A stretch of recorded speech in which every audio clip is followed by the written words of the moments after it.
So for today's first case, we are going back to Brazil. I literally only have one source for this video. As you can imagine, it's an international case, so there's not a lot of media coverage. In fact, what actually happens to our killer punishment-wise is up for speculation. And so I literally got all my information and found out about this case from this source too. So shout out to him. I did, of course, try to do outside information, try to get outside information that this particular YouTuber did not mention, but they pretty much mentioned everything that is publicly known, at least available on the internet about this case. So I highly doubt anybody that's watching this video is aware of the family, the victim, the killers, but in the case that you are, definitely let me know. Definitely give your thoughts down below. Credit to the YouTuber, of course, down below as always. And so with that being said, I'm gonna quit my rambling. And let's go and get started. So for this case, it should be important to know that we don't have a date of birth or what the childhood was like for either our victim or our killer. And so the information that's pretty much publicly known is the day of the murder and beyond.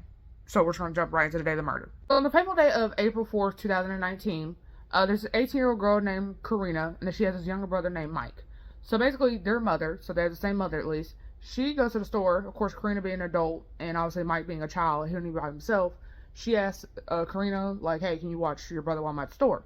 So I guess Karina is over here watching her brother Mike, because the story goes it's just her and him in the house. So then she goes to him and is like, hey, you want to play a game? So then, of course, him being the innocent child that he was, Mike was like, yeah. So then she proceeds to suffocate him with a pillow. So then, of course, this pretty much kills him. And then it said that she took a penknife and tried to decapitate his head, but they just decided, we're just not going to do it. Or maybe she, couldn't physically do it. Because from what I've heard, it sounds like it's a lot of work to actually decapitate somebody. So then she decides to take a lighter and puts it next to his feet, I guess to burn him. And then she also stabbed his eyes. And then the part about this case that's pretty much the most well known apparently is the fact that she apparently had cut off his penis and ate it. So all this happens in less than an hour, because the mom was back within an hour of her leaving. And so she tries to open the door. Karina ain't open it. So she goes to her brother, who apparently is her husband's brother. So I guess So Karina, Mike's uncle, essentially. He goes, try to get her open door down by talking. She ain't doing it. So then he kicks the door down. He sees Mike's body. The mother, understandably, she sees to pass out from shock. So then they're trying to pin her down, because obviously, from what it looks like, you obviously did it. So they're trying to get her, arrest her. She obviously is resisting. There's a dog that gets involved, and apparently, I guess the dog's trying to pin her down, and she would bite the dog. Police do eventually show up, and she is arrested. So then, as many killers do, she originally refused to tell why she killed her brother, because obviously they're gonna ask why did you kill your brother? So then she eventually confesses that she used the opportunity of her and Mike being home alone as to act out a fantasy. So I guess from what it looks like, she had a fantasy of killing somebody one day. So then, of course, police reach out to the public and are like, did any of y'all know this little 18-year-old girl? If she had any connections with black magic? Because they're trying to figure out was that a potential motive. So then Karina is charged with aggravated homicide, attempted murder, because she did She did fight the uncle, not to the point where he almost died, but apparently I guess they were trying to stick as much as they could on her, essentially.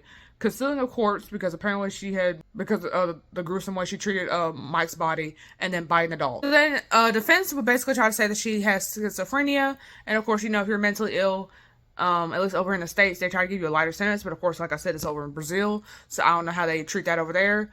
And it said that apparently she is currently in she is currently in an institution. So not jail, but a mental institution. And that as far as what is publicly known about her, at least over here. Now, like I said, if anybody knows an update as to what happened to her, because she was an adult when she committed the crime. So it's not granted she was 18, but that's still an adult. So if anybody knows, definitely keep us updated. If you could possibly verify that would be great. So it's not just speculation. It's not just speculation what happened to her. We have actual proof. And so with that being said, like I said, it wasn't much for this case. It's probably gonna be less than a 5-minute video. We'll definitely see. If anybody has any more cases out of Brazil, because I think this is my 4th one, definitely let me know. And so with that being said, I cover fatal females 3 times a week. Subscribe for more fatal females, and I'll see you guys in the next one. Bye. So if I play dead, will you regret everything that you did, that you said? I don't think you understand what you're doing, and my heart's black and blue from the bruising. I feel like when I'm with you I'm losing. I feel like you think that this amusing.